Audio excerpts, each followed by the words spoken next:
नमस्कार, आप देख रहे हैं स्वराज एक्सप्रेस का महा एग्जिट पोल। मैं हूं आपके साथ कविता पांडे और स्वराज एक्सप्रेस और चुनावी सर्वे एजेंसी विदुर ने मध्य प्रदेश, छत्तीसगढ़ और राजस्थान के मतदाताओं का मन टटोलने की कोशिश कई स्तरों पर की। वोट डालकर मतदान केंद्र से बाहर निकलते मतदाताओं की नब्ज पर हाथ रखकर विदुर की टीम ने जो आकलन ये बता रहा है कि मध्य प्रदेश, छत्तीसगढ़ और राजस्थान में सत्ता का सिंहासन आखिर किसे मिलेगा। लेकिन सबसे पहले बात छत्तीसगढ़ की और हमारे साथ जुड़े हैं सोहेम माहेश्वरी जी, विदुर के संचालक। सबसे पहले उनका रुख कर लेते हैं, सोहेम जी का। और हमारे साथ चैनल हेड और chief and editor Amit Kumar ji भी है। सबसे पहले उनका रुख कर लेते हैं। अमित जी, क्या कुछ कहेंगे, क्योंकि यदि परिणाम की बात करें, परिणाम जो है वो 3 दिसंबर को आएगा, लेकिन जो सर्वे कह रहे हैं, क्या कुछ कह रहे हैं? देखिए, सर्वे जिस तरह से आ रहे हैं उसमें एक बात तो साफ है कि इस बार कांटे की टक्कर है। कांटे की टक्कर यह है कि पिछले बार जिस तरह से छत्तीसगढ़ में देखा है कि उनकी जो सीट थी 2/3 मेजोरिटी से बने थे, और इस बार शुरू में लग रहा था कि कांग्रेस काफी आगे है बीजेपी से, लेकिन आखिरी के 1 महीने में जिस तरह से बीजेपी ने मुद्दों को लेकर, रैलीज को लेकर, बूथ मैनेजमेंट को लेकर काम किया है, उससे कहीं ना कहीं बहुत अंतर दिखाई दिया है। जो एग्जिट पोल की अभी रिजल्ट्स आने वाले हैं, कुछ देर में हम इसको सार्वजनिक तौर पर दिखाएंगे, जो हमारे पास एग्जिट पोल के पूरे आंकड़े आ चुके हैं। तो ये कहा जाए कि बहुत सारे ऐसे मुद्दे थे जो बीजेपी ने अपनी तरफ से उछाले, और कई ऐसी चीजें थी, जैसे ये कहा जाए कि जिस तरह से उन्होंने कहा कि जो धान खरीदी में किस तरह से घोटाला हुआ है, या पीएससी का है, भ्रष्टाचार है, या उन्होंने कई ऐसी योजनाएं जो दूसरे राज्यों में बीजेपी की थी उसको किस तरह से आगे बढ़ाने की बात की है। तो इस तरह की योजनाओं को लेकर काफी हद तक उन्होंने जो दावे और वादे की बात कहें तो बीजेपी ने भी की है। तो आंकड़े क्या होंगे ये जरूर अभी जल्दी इसका खुलासा करते हैं।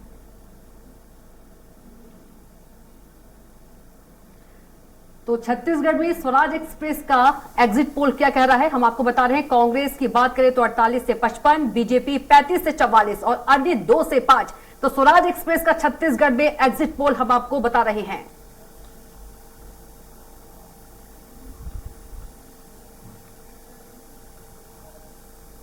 तो एग्जिट पोल हम बता रहे हैं आपको।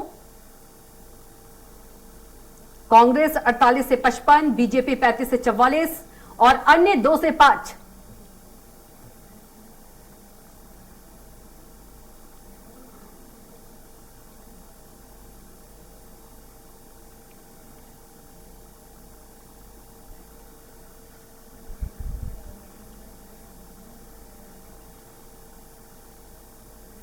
हमारे साथ छत्तीसगढ़ से, रायपुर से धनंजय सिंह ठाकुर जुड़ गए हैं, जो कि कांग्रेस प्रवक्ता हैं। धनंजय जी, बहुत स्वागत है आपका चर्चा में। नमस्कार जी। नमस्कार धनंजय जी, यदि बात करें परिणाम की। जी नमस्कार धनंजय जी।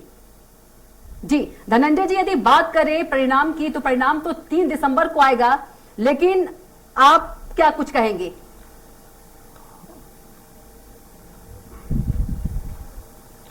देखिए, परिणाम के पहले जो सर्वे के जो रिपोर्ट बता रहे हैं, छत्तीसगढ़ में कांग्रेस की फिर सरकार बनने जा रही है। प्रदेश की जनता ने जो सर्वे बता रहे हैं उस हिसाब से कांग्रेस के घोषणा पत्र पर मुख्यमंत्री भूपेश बघेल जी के चेहरे पर जी भरोसा किया है। और ये मतगणना के पहले की खुशियां हैं। वैसे तो खुशी हमको 7 नवंबर को मिल गई थी, 17 नवंबर को मिल गई थी, और आपके जो एग्जिट पोल के रिपोर्ट आ रहे हैं ये भी हमको खुशियां ही देने वाली है। लेकिन मुख्य खुशी जो हमको 3 दिसंबर को मिलेगा, जब मतगणना पूर्ण होंगे और कांग्रेस एक बड़ी फिगर के साथ यहाँ पे फिर सरकार बनाएगी। और मिठाई बनने के पहले जो खुशबू जो होती है ना, वो तो आपने दे दिया है एग्जिट पोल के माध्यम से कि मिठाई का स्वाद कैसा होगा।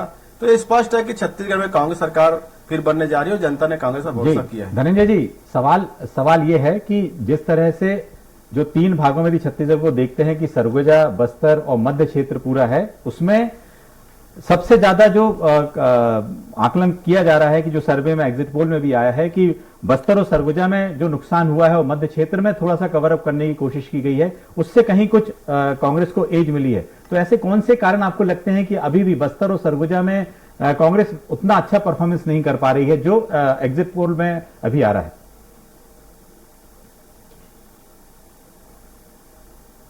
देखिए, एग्जिट पोल में उसका आधार क्या है मैं नहीं बता सकता इन क्षेत्रों में कि एग्जिट पोल कैसे ये कह रहा है कि यहाँ पे कांग्रेस कमजोर हुई है, क्योंकि हमारे जो सर्वे रिपोर्ट आ रहे हैं मतदान के पश्चात के हमारे कार्यकर्ताओं के जो फीडबैक मिल रहे हैं, जनता का जो फीडबैक मिल रहा है, स्थानीय स्तर पर भी बहुत सारे ऐसे एजेंसियां हैं, उनका फीडबैक मिल रहा है। उस आधार पर हम बस्तर में बेहतर है, सरगुजा में बेहतर है, मध्य क्षेत्र में बेहतर है। तो मुझे नहीं लगता कि कहीं भी हम लोग कहीं कमजोर नजर आते हैं। और मैंने पहले कहा ना, एग्जिट पोल भी सर्वे हमको खुशियां दे रही है और 3 दिसंबर को जो मतगणना होंगे उसके बाद खुशी हमारे पास अपार होगी। हम कहीं भी प्रदेश है 5 संभाग में कहीं भी कमजोर नहीं है। कांग्रेस का परफॉर्मेंस बेहतर रहा है, कांग्रेस के प्रत्याशियों का परफॉर्मेंस बेहतर रहा है, जनता का विश्वास बढ़ा है। मुख्यमंत्री भूपेश बघेल के चेहरे पर जो विश्वास जनता ने किया है, भरोसा जो कायम है वो आज भी कायम है। और अलग अलग कारण हो सकते हैं, अलग अलग सोचने का तरीका हो सकता है। तो इसका सर्वे में इस प्रकार के क्यों रिपोर्ट आ रही है, इसका कहना पहले संभव नहीं, लेकिन हमारे सर्वे में हम सब जगह बेहतर है। नहीं, देखिए सरगुजा में तो आपके पास 14 में से 14 कांग्रेस की सीटें पिछले बार चुनाव में थी और बस्तर में भी कहा जाए तो 11 सीटें थी। उससे कहीं ना कहीं जो कमी देखी जा रही है, सबसे बड़ा फैक्टर वहां का समझ में आ रहा है जो एग्जिट पोल में आया है सामने। और ये कहा जाए कि जो अगेन जो मध्य क्षेत्र है पूरा, उसमें जरूर ये है उतना नुकसान नहीं हुआ है जितना नुकसान बस्तर और सरगुजा इलाके में हुआ है। तो आखिर भूपेश बघेल को एक बार फिर जनता चुनना चाहती है, जनता चाहती है, ऐसा एग्जिट पोल कह रहा है। लेकिन सवाल फिर वही है कि आखिर जो 1 महीने पहले एक बहुत हद तक मार्जिन ऑफ गैप बनाया हुआ था कांग्रेस ने, वो आखिर कम ऐसा हो गया है। धनंजय जी,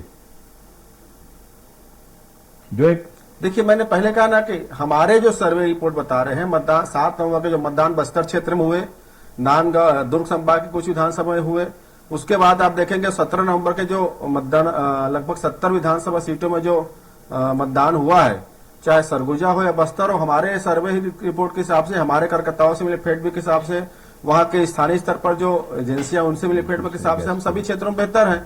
तो हमें ऐसा लगता है कि जो एग्जिट पोल के जो आंकड़े बता रहे हैं, हालांकि इसमें भी हमारी सरकार बनाया जा रहा है, लेकिन ये जो आंकड़े और 3 दिसंबर को बढ़ेंगे और हम जो लक्ष्य रखे 75 पार के उससे करीब हम पहुंच जाएंगे, ऐसा पूरा उम्मीद है। और अलग अलग मैंने कहना चाहे, सरगुजा की हम बात करते हैं, सरगुजा में सर्वे एजेंसियों ने किस आधार पर सर्वे किया है, क्या उनका फीडबैक है, सिंपल साइज क्या है उनका, बस्तर में किस आधार पर सर्वे किया गया, सिंपल साइज क्या है, ये सारे चीजों को देखना पड़ेगा उसमें। और लेकिन ये बात संतोषजनक है कि छत्तीसगढ़ में कांग्रेस की पुनः सरकार बन रही है। बिल्कुल आपने ठीक कहा कि किस तरह से जो थोड़ा बहुत भी एज यदि कांग्रेस को मिल रही है, वो बिल्कुल आपको एक शांति और ये कहा जाए कि खुशी का माहौल आपको देती है कि जरूर इस तरह से सर्वे में बात आ रही है कि एज से ही सही, बहुत ही कम मार्जिन से ही। त्रिपाठी जी, आपको लगता है कि जिस तरह से सर्वे एग्जिट पोल में आ रहे हैं, उससे कहीं ना कहीं कांग्रेस को जो एक जरूरत जो था कि पहले एक बड़ी एक जीत की ओर जा रही थी, वो कहीं ना कहीं एग्जिट पोल में ऐसा लग रहा है कुछ कमी दिखाई दे रही है? स्वाभाविक रूप से धनंजय ठाकुर जो बात कह रहे हैं उससे मैं सहमत हूँ, लेकिन ये बिल्कुल जो सर्वे एग्जिट पोल के जो नतीजे आ रहे हैं उसमें ये मानना पड़ेगा कि आखिरी दौर में जो वोटिंग 17 नवंबर की जो वोटिंग होगी, बल्कि जो कैंपेनिंग छत्तीसगढ़ में जो आखिरी दौर में दिखाई पड़ रही है, उसका ये असर दिख रहा है कि जिन इलाकों में माना जाता है कि जो कांग्रेस की सरकार ने बस्तर के इलाके में, सरगुजा के इलाके में और तमाम ऐसे जो छत्तीसगढ़ के तमाम दूरस्थ इलाके, उनमें बहुत काम किया है और तमाम काम को लेकर सड़कें बन गई, वहाँ पर तमाम उपलब्धियाँ गई हैं, तमाम वहाँ पर आत्मान स्कूल खोले गए हैं, वहाँ पर तमाम जो छत्तीसगढ़ गढ़ कलेवा के सेंटर्स खोले गए हैं, बहुत सारे आपने काम किए हैं। लेकिन ये जो दिख रहा है कि बीजेपी ने आखिरकार उस कंसंट्रेशन को पकड़ा, उस पॉइंट्स को बीजेपी ने पकड़ा है, जिन पॉइंट्स पे आप बहुत हावी हो रहे थे, तो बीजेपी ने धीरे धीरे करके आखिरी दौर में एग्जिट पोल जो के नतीजे अमित जी यही बता रहे हैं कि आखिरी दौर में बीजेपी का कैंपेन कह लें या बीजेपी का प्रचार अभियान कह लें या नरेंद्र मोदी और अमित शाह की जो स्ट्रेटेजी थी वो कुछ काम आई। इसलिए अभी एग्जिट पोल के आधार पर हम बात करें धनंजय जी, तो स्वाभाविक रूप से जो कांग्रेस थोड़ा सा वहां पर कमजोर दिखाई पड़ रही है। जी अमित जी। बिल्कुल अजय जी, जो आपने बात कही है, इस समय हमारे साथ जो है सोहम माहेश्वरी, विदुर सर्वे के डायरेक्टर, जिन्होंने पूरा सर्वे किया हुआ है, वो हमारे साथ जुड़ गए हैं। सोहम जी, आपको आवाज आ रही है? आपसे सवाल ये कि आप जो अभी धनंजय जी भी कह रहे थे कि क्या किस तरह से जो सैंपल साइज है, कितने लोगों ने किन मुद्दों से किस समय पे कितने आपने लोगों से जो आपने सर्वे किया है, जो इस एग्जिट पोल तक यहां तक पहुंचे हैं कि कांग्रेस को आपने जो सीटें दी हैं कि एक प्रकार से उनके बहुमत का आंकड़ा जो 46 का आंकड़ा वो पार करते हुए दिख रहे हैं, क्या ऐसे फैक्टर्स थे?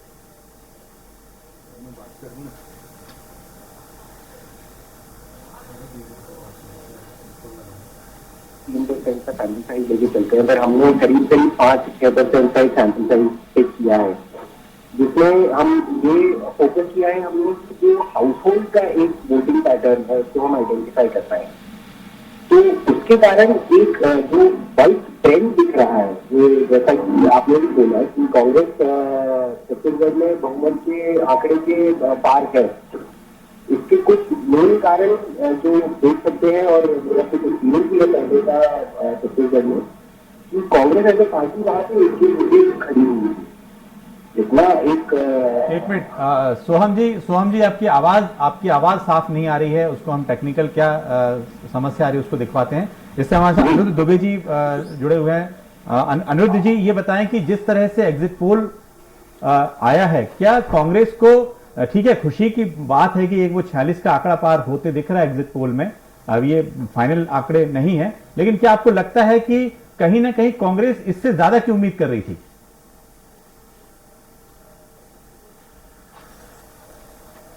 देखिए, निश्चित रूप से कांग्रेस जो है 60 कम से कम 60 सीटों की उम्मीद कर रही थी। 60 पार की जो बात जो है मेरे कांग्रेस के कई सारे मित्र कर रहे थे जी, और उनका आत्मविश्वास ऐसा होना बराबर भी है, क्योंकि पिछला चुनाव जो है वो 68 सीट पाकर जीते थे, फिर संख्या करते करते 71 पर जा पहुंची और अभी भी आत्मविश्वास तो था। लेकिन जो पब्लिक के बीच में बातचीत होती थी और निचले तौर पर बातचीत होती थी तो उसमें यह था कि मामला जो है 50 से 55 के बीच का, उसमें और जो गहन सूक्ष्म अध्ययन करने वाले थे तो वो बोलते थे 50 से 53 के बीच का। तो हालांकि जो सारे एग्जिट पोल हो गए, सबके अपने अपने मत आए हैं, तो लेकिन मुझे भी जो लगता है जो 50 से 53 की जो बात थी वो कहीं सिद्ध होती दिखेगी, ऐसा मुझे लगता है। बिल्कुल बिल्कुल। और दूसरी बात जो है भारतीय जनता पार्टी की अगर कहीं बात करें तो अधिकांश जो है एग्जिट पोल उन्हें 35 के आसपास बता रहे हैं या 35 से ऊपर बता रहे हैं जी तो ये देखा जाए तो भारतीय जनता पार्टी की सेहत में काफी सुधार हुआ है जी, क्योंकि 15 सीट पिछले विधानसभा चुनाव में भारतीय जनता पार्टी पाई थी।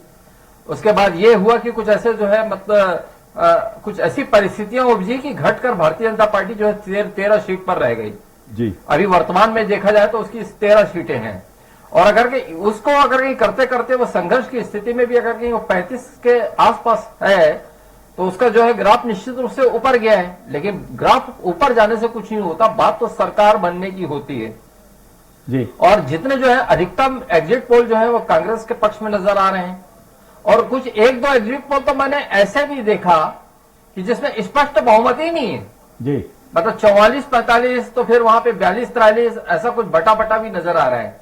तो मुझे नहीं लगता कि ऐसा कोई परिदृश्य होगा कि जो है स्पष्ट बहुमत किसी को ना मिले। नहीं मुझे लगता है कि स्पष्ट बहुमत मिलेगा, लेकिन जैसे दोनों पार्टियों की तरफ से जो बड़े बड़े दावे हो रहे थे कि 60 तो ले ही आएंगे, भारतीय जनता पार्टी के लोग भी बड़े आत्मविश्वास से बोलते थे कि हम 60 का आंकड़ा छू रहे हैं।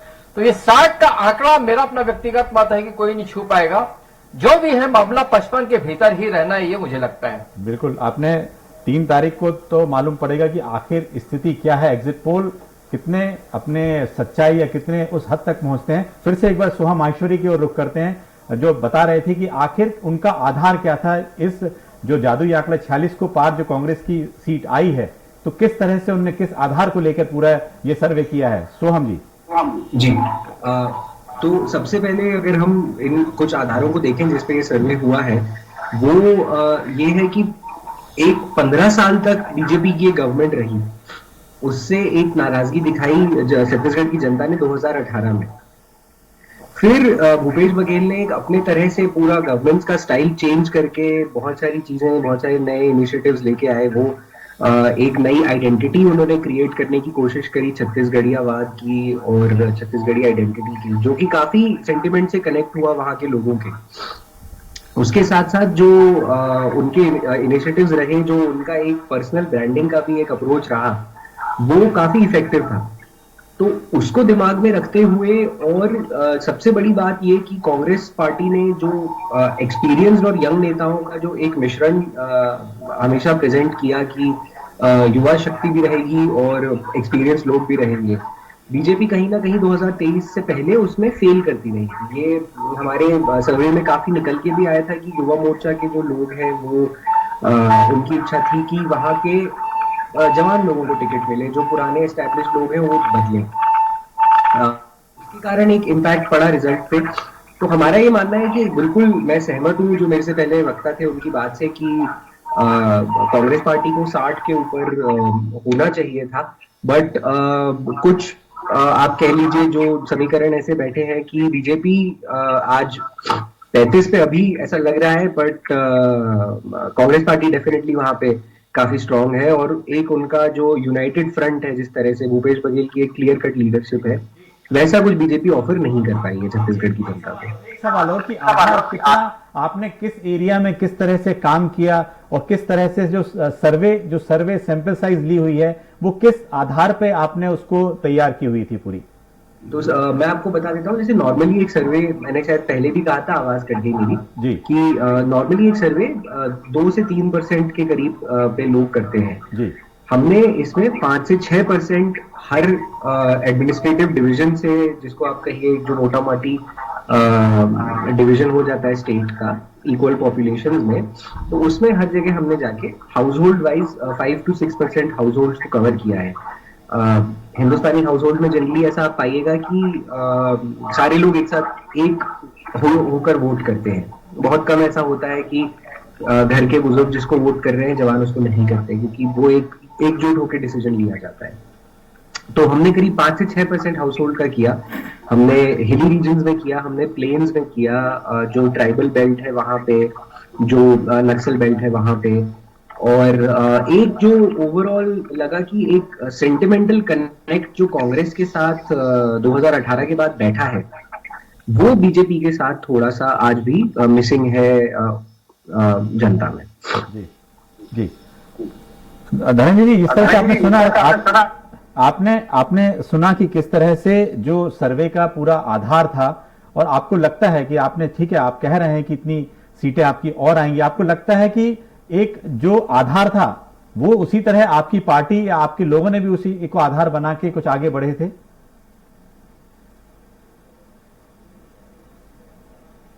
निश्चित तौर पर आप देखेंगे अमित जी कि कांग्रेस जब मतदान कराने के लिए, मतदान का समय जब आता है, तो हमारे बूथ स्तर पर कार्यकर्ता बैठते हैं। बूथ स्तर पर हमारे जो नेतागण जो होते हैं, जो मतदाताओं को बूथ स्तर तक पहुंचाने के लिए मदद करते हैं। और जो मत पत्र जो माफ कीजिएगा, वो मतदान की जो पर्चियां जो हमारी जो बांटी जाती कार्यकर्ताओं के द्वारा, और जब उनसे जो मतदान की पर्ची जब हम बांटने जाते हैं, तो जो चर्चाएं जो होती है, जो मतदाता होता है, उससे रुझाने जो हमें प्राप्त होते हैं, उसके साथ साथ जो मतदान के दिन का जो परसेंटेज होता है, वोट ऑफ परसेंटेज, उससे सारे चीज हम कयास जब लगाते हैं तो ये समझ में आता है कि हमारी क्या स्थिति है। और मैं इस बात से भी इंकार नहीं करता हूं कि सर्वे के जो सूची है, सर्वे की जितनी एजेंसियां हैं, वो भी कोई गलत की है, ऐसे भी नहीं कहता हूं। लेकिन आप देखेंगे इस बार मतदान के बाद एक अजीब सा मतदाता जो है मौन रही है, और जो कांग्रेस को हो या कोई अन्य दल के जो प्रतिनिधि हो, वो जब मतदाता से चर्चा किए तो सारे फीडबैक उसमें क्लियर हुए हैं। हमने 7 नवंबर और 17 दिसंबर के बाद समीक्षाएं जब की कि मतदान की स्थिति क्या बनी हुई है, उससे हम स्पष्ट समझ में आया कि हमारा जो लक्ष्य हम जिन्हें रखा है, उस लक्ष्य के आसपास हम पहुंच जाएंगे। इसीलिए मैंने कहा कि सिंपल अब सर्वे क्या है। और आपके चैनल के पहले 2 चैनल में डिबेट में था, उसमें तो 2-3 चैनल ऐसे हैं जो कांग्रेस को यहाँ पे 57 सीट ऑफर कर रहे हैं, आंकड़े उनके ये बता रहे हैं। कुछ चैनल ऐसे हैं जो 56 सीट दे रहे हैं, और कुछ सर्वे जो है, तो अलग अलग सर्वे एजेंसियों के अलग अलग सिंपल साइज है, अलग अलग उनके फिगर्स हैं। लेकिन सारे जो सिंपल साइज है, सारे जो फिगर बता रहे हैं, वो ये बता रहे हैं कि छत्तीसगढ़ में कांग्रेस की सरकार रिपीट हो रही है। मध्य प्रदेश में भी हमारी स्थिति है। तो ये समझ में आता है कि जो 3 तारीख के जो मतगणना होंगे, तो हमारा जो लक्ष्य है, हमारे पास जो सर्वे रिपोर्ट है, लगता है कि हम उसके करीब पहुंच जाएंगे और एक मजबूत और पूर्ण बहुमत की सरकार छत्तीसगढ़ हम बनाने जा रहे हैं। बिल्कुल। एक सवाल अजय त्रिपाठी जी ये उठता है कि जो जिस तरह से बीजेपी और कांग्रेस का इतने करीब आना, लगता है कि जो दावे हैं या जो वादे सरकार को किए गए हैं पार्टी की तरफ से, लगभग चाहे धान की बात हो, चाहे महतारी वंदन योजना हो या दूसरी योजनाओं के जरिए जनता तक देने की बात हो, जो है, लगता है लगभग बराबर दोनों पार्टी का इसमें योगदान रहा है। नहीं, मुझे लग रहा है मुझे कि कांग्रेस में भूपेश बघेल सरकार ने पिछले 5 साल में आप देखिए कि बिल्कुल पब्लिक की नब्ज तक छत्तीसगढ़िया सबसे बढ़िया सबले बढ़िया जो उनका एक नारा है, जो उसका एक प्रोमो है, जो उस तक पहुंचने की कोशिश की है। बरवा खारी की योजना हो या तमाम ऐसी योजनाएं जो आम आदमी तक पहुंचती हैं, भूपेश बघेल ने तो वहां तक नब्ज पर हाथ रखने की कोशिश की और वहां तक पहुंचे हैं। और इसीलिए कांग्रेस को, जो धनंजय जी बात कह रहे थे कि कांग्रेस को पूरी उम्मीद थी कि 60 के पार कम से कम 60-70 सीटें लग जाएंगी, ऐसा उनको उम्मीद थी, क्योंकि तमाम योजनाएं जिस तरह से प्रोपेगेंडा कांग्रेस का चल रहा था, कांग्रेस के तमाम योजनाओं को वहां पर रिस्पॉन्ड मिल रहा था। और भूपेश बघेल की सभाओं में जो भीड़ हुआ करती थी चुनाव के पहले तक और चुनाव के बाद तक लगातार जिस तरह चलता रहा मतदान वहां पर पोलिंग के समय पे, वो साफ लग रहा था। लेकिन मुझे लग रहा है कि बाद में जब बीजेपी की रणनीति बदली है, जो एक फ्रैक्शन बीजेपी के नेताओं में, चाहे वो बृजमोहन अग्रवाल हो, रमन सिंह हो, प्रेम प्रकाश पांडे हो, एक जो फ्रैक्शन दिखाई पड़ रहा था, वो बाद में सेकेंड फेज का जब चुनाव हुआ जिसमें कि अमित शाह, नरेंद्र मोदी, राजनाथ सिंह, ये तमाम नेता लग गए, तो सबसे पहले मुझे लग रहा है इन लोगों ने वो दूर करने की कोशिश की है।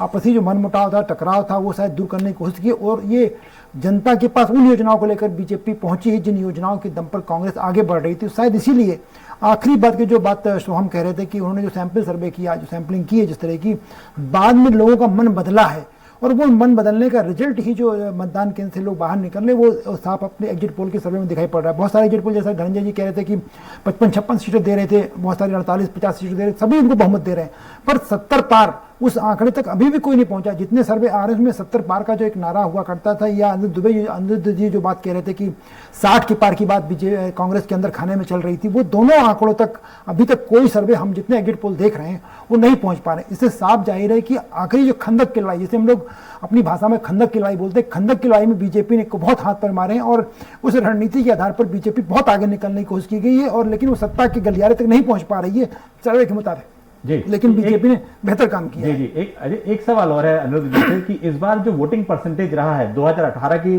तुलना में 2023 में कोई अंतर समझ में नहीं आया। 76.35 और 76.31 कोई बहुत अंतर नहीं था, तो लेकिन इतने वोटिंग परसेंटेज लगभग वही होने के बाद भी कांग्रेस क्या जो है सीटें कितनी कम हो जाना, क्या लगता है कि इस बार मतदाता का जो मन था वो बीजेपी की ओर भी कुछ शिफ्ट हुआ लग रहा है? अनिरुद्ध जी।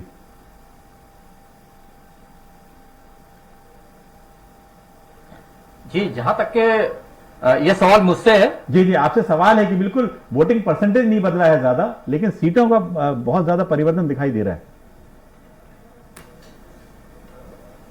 जी अनिरुद्ध जी। जी, देखिए क्या है कि पिछली बार के चुनाव की जो स्थितियां थी उसको इस बार से जोड़ के देखा नहीं जा सकता। 3 बार भारतीय जनता पार्टी की सरकार थी, एंटी इनकम्बेंसी जबरदस्त थी, और कुछ ऐसे परिस्थितियां भारतीय जनता पार्टी के साथ पिछले चुनाव में थी कि कार्यकर्ताओं में निराशा थी, और उनके बड़े नेताओं ने खुद कहा था, 1-2 बड़े नेताओं ने, मैं नाम नहीं ले सकता, कि कार्यकर्ताओं में हताशा थी, उसका असर जो है चुनाव पे पड़ा। तो वो उसका एक बहुत बड़ा एक कारक था कि वहां पे भारतीय जनता पार्टी पिछले चुनाव में 15 सीटों पर जाकर सिमट गई थी। अब हम इस चुनाव की बात करें तो निश्चित रूप से ये बहुत भारतीय जनता पार्टी ने छत्तीसगढ़ को बहुत चुनौती के रूप में लिया था। Prestige issue Bharatiya Janata party का बना हुआ था, बल्कि ये लड़ रहा था कि यहां के प्रदेश के नेताओं से ज्यादा ताकत ज्यादा जो है केंद्र के नेताओं की लगती नजर आ रही थी, चाहे वो नरेंद्र मोदी जी हो, चाहे वो अमित शाह जी हो, चाहे मनसुख मांडविया जी हो, अनुराग ठाकुर जी हो, स्मृति ईरानी जी हो, और भी बहुत सारे नेता थे। ऐसा नहीं कि उनकी मौजूदगी का असर नहीं पड़ा, उनकी मौजूदगी का असर पड़ा। एक फ्लो जो दिखाई देना चाहिए भारतीय जनता पार्टी की तरफ से वो दिखाई दिया। लेकिन एक चीज ये थी कि अगस्त में उनके 20 कैंडिडेट डिक्लेयर हो गए थे भारतीय जनता पार्टी के, और उसमें कुछ क्या मैक्सिमम नए चेहरे थे, और भारतीय जनता पार्टी की तरफ से यह मैसेज किया था कि जो सीटें जो हारी थी तो उन हारी हुई सीटों में उन्होंने प्रत्याशी दिए थे। फिर एक ये अनुमान लगाया जा रहा था कि जो आगे भी जो सीटें जो उनकी डिक्लेयर होगी तो उसमें बहुत मतलब अध्ययन मनन करने के बाद और बहुत सर्वे के बाद बहुत सोच समझकर जो है सीटों पे प्रत्याशी लाए जाएंगे। लेकिन जो तीसरे चरण में जो वहां पे जो भारतीय जनता पार्टी की टिकटों का वितरण हुआ तो उसमें वैसी बात नजर नहीं आई। ऐसा लगा कि जो पहले से कुछ उन्होंने तय करके रखा था, सोच करके रखा था, उसमें उन्होंने परिवर्तन लाया। चलो अच्छी बात है कि वहां पे कुछ बड़े चेहरे उसमें जिसमें आशंका नजर आ रही थी कि उनको इस बार मौका नहीं देंगे, लोकसभा चुनाव में मौका देंगे तो बड़े चेहरे भी विधानसभा चुनाव लड़े। लेकिन फिर भी इतना जोर लगाने के बाद भी इतने सारे राष्ट्रीय नेता आए, और यहाँ पे ईडी की बड़ी दहशत थी, और इतनी पूरी ताकत लगा देने के बाद भी जो एग्जिट पोल की बात करें हम, तो एग्जिट पोल निश्चित रूप से जो मैक्सिमम है वो जो कांग्रेस की तरफ खड़े नजर आ रहे हैं। तो यही कह सकते हैं कि भारतीय जनता पार्टी जो बहुत कमजोर हो चुकी थी, छत्तीसगढ़ में जर्जर हो चुकी थी, निराशा के दौर से गुजर रही थी, तो उसकी सेहत में काफी सुधार आया है जी। और बाकी तो देखिए क्या है कि बहुत सारी चीजें चौंकाने वाली होती है, क्योंकि 2004 में फिर से अटल बिहारी वाजपेयी जी की सरकार मैक्सिमम जो है एग्जिट पोल बनवा रहे थे, वैसा हुआ नहीं। फिर 2003 का जो है छत्तीसगढ़ का चुनाव था तो लोग बोल रहे थे कि फिर अजीत जोगी की सरकार आएगी, वो नहीं आई। तो कई बार अनुमान गड़बड़ा जाते हैं, लेकिन जो स्थिति को मैं समझ पाया, जो परिदृश्य को मैं समझ पा रहा हूं, उसका जो है मैंने उसको यहाँ पे व्यक्त करने की कोशिश की। बिल्कुल। धनंजय जी, एक सवाल और है कि जिस तरह से चुनाव से ठीक 1.5-2 महीने पहले सिंहदेव और भूपेश बघेल के बीच में जो तालमेल सामंजस्य बना, उस कारण से भी लगता है कि कहीं ना कहीं उतना नुकसान नहीं हुआ और सत्ता के करीब आप लोग पहुंच गए।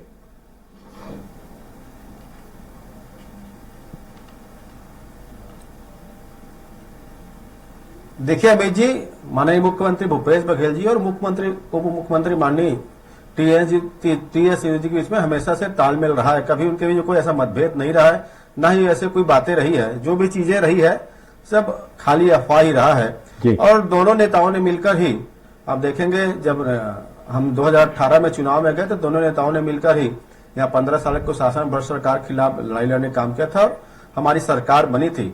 और हमारी सरकार भी दोनों नेताओं के इसमें मार्गदर्शन में ही चलने का काम हुआ, तो कहीं ऐसे मतभेद की बात तो कहीं नहीं थी। दूसरी बात आप देखेंगे, मैंने पहले कहा कि एग्जिट पोल और एग्जिट जो परिणाम आएंगे उसमें बहुत अंतर रहेगा जी। क्योंकि छत्तीसगढ़ में जिस प्रकार से अभी मतदाताओं का रुझान रहा है, और जब हम घोषणा पत्र में अगर चर्चा करते हैं कि कांग्रेस ने 3200 रुपए देने का वादा किया और भारतीय जनता पार्टी ने 3100, तो कांग्रेस के घोषणा पत्र पर जनता को भरोसा रहा है क्योंकि हमने 2500 रुपए दिया, हमने कर्ज माफी किया, हमने हर वादे को पूरा किया। वही 3100 में जनता किसानों ने भरोसा नहीं किया।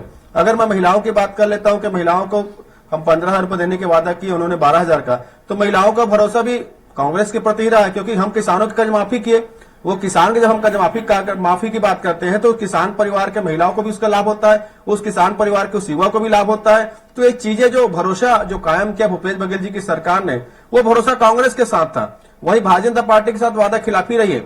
और पूरे चुनाव के दौरान आप देखेंगे भारतीय जनता पार्टी की सकारात्मक तौर से अपने घोषणा पत्र को लेकर वो कभी जनता की बात नहीं, हमेशा नकारात्मक लेके आरोप लगाकर जो राजनीति किया है। और छत्तीसगढ़ ने देखा है कि